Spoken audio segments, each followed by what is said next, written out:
Hello CS students. तो कैसे हैं आप सब लोग। तो गाइस एग्जाम चल रहे हैं, मस्त हो रहे हैं और आने वाले एग्जाम भी आपके मस्त होने वाले हैं, बिल्कुल भी टेंशन मत लो। कल आपका टैक्स लॉस का एग्जाम है और आज मैं आपको बताने वाला हूं कि पूरा टैक्स का पेपर आखिरकार एक दिन में कैसे रिवाइज किया जाता है। गाइस जब आपने टैक्स को स्टडी किया, जब आपने टैक्स को पढ़ा होगा तो एक अलग ऑर्डर में पढ़ा होगा, एक अलग सीक्वेंस में पढ़ा होगा, क्योंकि वो उस टाइम उसी तरीके से पढ़ना चाहिए था, वरना वो समझ नहीं आता, बिकॉज वो इंटरलिंकिंग होता है, राइट। लेकिन जब आप रिवीजन करते हो तो आपने थोड़ा सा एक डिफरेंट ऑर्डर यूज किया होगा, लेकिन जब आप एक दिन में रिवाइज करते हो ना तो वो सारे ऑर्डर की ऐसी तैसी हो जाती है। अब हमारी प्रायोरिटी बिल्कुल चेंज हो जाती है और हमें एक डिफरेंट तरीके से मतलब वन डे में रिवाइज करना होता है। तो आज मैं आपको बताऊंगा एक दिन में जब रिवाइज किया जाता है तो वो कैसे किया जाएगा।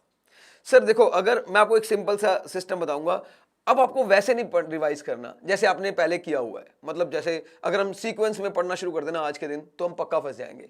आप सैलरी, अगर आप बेसिक रेजिडेंशियल सैलरी पे आओगे ना तो सैलरी खत्म होते होते आपको लगेगा कि यार बड़ा टाइम निकल गया। और यकीन मानो पीजीबीपी और कैपिटल गेन खत्म होते तो आपके हाथ कांप जाएंगे कि यार ये हो क्या गया, हमारे हाथ से तो सारा निकल चुका है, सारा निकल चुका है।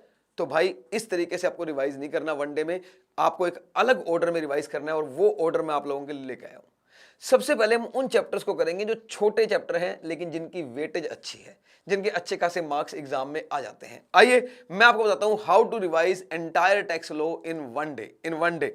देखो मैंने यहाँ पे डायरेक्ट टैक्स भी लिखा हुआ है और इनडायरेक्ट टैक्स भी, मतलब इनकम टैक्स भी और आपका जीएसटी एंड कस्टम भी लिख दिया है, लेकिन मैं आपको डायरेक्ट टैक्स से स्टार्ट करूंगा और फिर इनडायरेक्ट टैक्स पे लेके जाऊंगा। तो सबसे पहले आपको बेसिक कंसेप्ट का चैप्टर पढ़ना है, मतलब स्मॉल चैप्टर है, इसमें से एग्जाम में क्वेश्चन आता है। तो इसमें से कुछ मेन डेफिनेशंस आप एक बार रिवाइज कर सकते हो। पर्सन की, असेसी की, previous year, assessment year, marginal relief, maximum marginal rate, ये वाला जरूर पढ़ के आना। मैक्सिमम मार्जिनल रेट कभी कभी एग्जाम में आ जाता है। सर चार्ज जरूर पढ़ना, बिकॉज ये इसके अंदर अमेंडमेंट थी, ये इसके अंदर नया इंट्रोड्यूस हुआ था कि लॉन्ग टर्म 112 के ऊपर भी अब जो सरचार्ज का मैक्सिमम रेट है वो 15% रहेगा। ये वाला सब पढ़ के जाना आप। इसके अलावा इसके बाद आप पढ़ना residential status and scope of total income. Section 61A जरूर पढ़ लेना एक बार, जिसमें डीम्ड रेजिडेंट बोलते हैं हम लोग, और वो बंदा ऑलवेज नॉट ऑर्डिनरी ही बनता है। एक वो 120 प्लस 365 जो एक्सेप्शनल केस था वो भी आप जरूर देख लेना, क्योंकि वहां पर भी वो रेजिडेंट एंड नॉट ऑर्डिनरी ही बनता है। और डीम टू बी एक्रू और राइज वाले केसेस जरूर देख के आना, जहां income from business connection in India, royalty fees, technical services, वो वाले सारे केसेस जरूर देखे ना। चैप्टर आपने पूरा रिवाइज करना है, लेकिन थोड़ा सा बता रहा हूं कौन कौन सा बीच में ज्यादा इंपॉर्टेंट है, ठीक है ना। अदर सोर्स में आप डिविडेंड को पढ़ के जाना, गिफ्ट पढ़ के जाना, इंटरेस्ट ऑन इनहांस कंपनसेशन जहां फ्लैट 50% की डिडक्शन मिलती है, फैमिली पेंशन को जरूर पढ़ जाना, 1/3 या 15,000 विच एवर लेस की डिडक्शन मिलती है, लॉटरी के प्रोविजन पढ़ जाना, इटसेट्रा। मतलब पढ़ना आपने चैप्टर पूरा है, लेकिन सीक्वेंस में पहले ये पढ़ लेना, ठीक है। इसके बाद आपने फिर क्लबिंग, सेट ऑफ एएमटी और मैट पढ़ना है, ठीक है ना। क्लबिंग छोटा सा चैप्टर है, इसमें माइनर चाइल्ड का पढ़ लेना, स्पाउस का पढ़ लेना, मेन इसमें से आ जाता है, ठीक है। और वो माइनर मैरिड डॉटर के केस में क्लबिंग होती है नहीं होती वो जरूर पढ़ लेना, वो कभी कभी कंफ्यूज कर देते हैं लोग। और सेट ऑफ का चैप्टर जरूर पढ़ के जाना, फिर एएमटी पढ़ना, फिर मैट पढ़ना। उसके बाद आप डिडक्शंस पढ़ना, इसमें कुछ इंपॉर्टेंट डिडक्शन मैंने अपनी तरफ से लिखी है, लेकिन आप पढ़ के सारी जाना, लेकिन ये वाली पहले पढ़ लेना। 80C, 80D, 80G, 80CCD, double J double A और 80E, double TA, double TB और 80QQB, ये सब पढ़ लेना। इसके बाद हाउस प्रॉपर्टी का चैप्टर पढ़ लेना, annual value different types of property में कैसे निकालेंगे, अनरिलाइज रेंट क्या होता है, अनरिलाइज रेंट रिकवर्ड क्या होता है, एरियर्स ऑफ रेंट, को ओनरशिप जरूर पढ़ लेना, बिकॉज ये टॉपिक एग्जाम में जनरली आया था, फिर समझ में नहीं आता इसका क्या आंसर लिखें।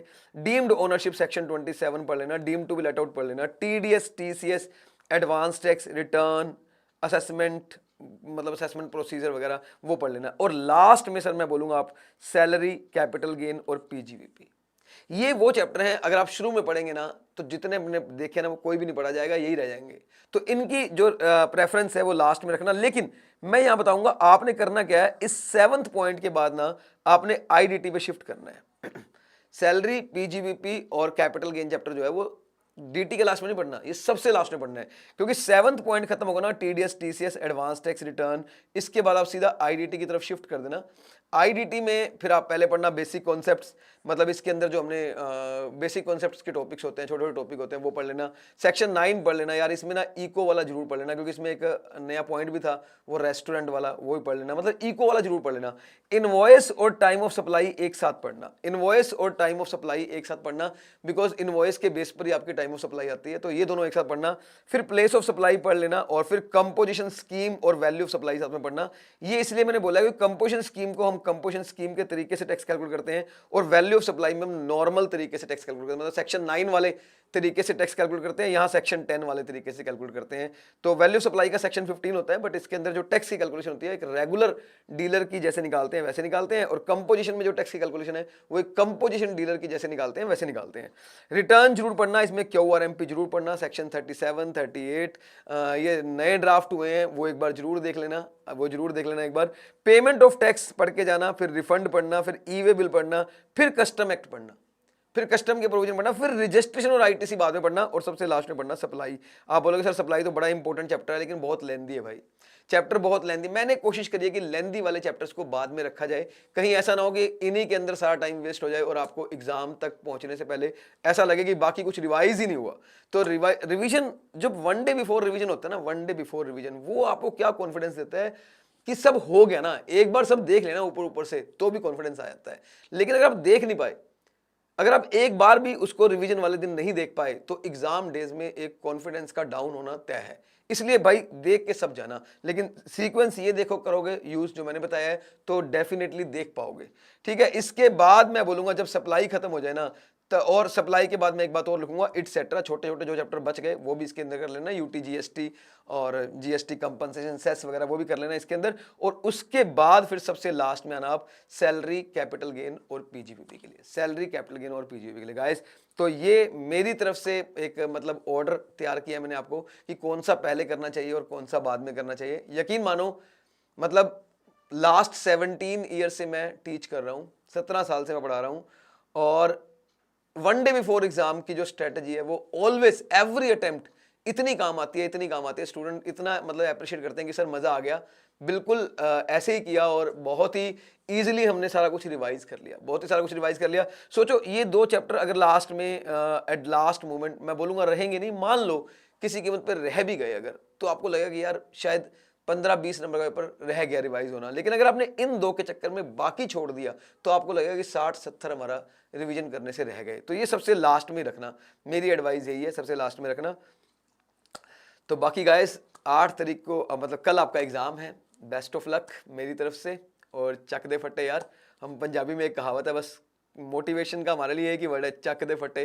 ठीक है ना, कल तुम्हारा दिन है, लगा दो आग पेपर के अंदर और धुएंधार पेपर करके आओ। ठीक है, चलिए आज के लिए इतना ही, और इसी ऑर्डर में तैयारी करना, मैं फिर बोलूंगा डेफिनेटली काम करेगा और बहुत काम करेगा। ठीक है, मिलते हैं next time, till then bye bye.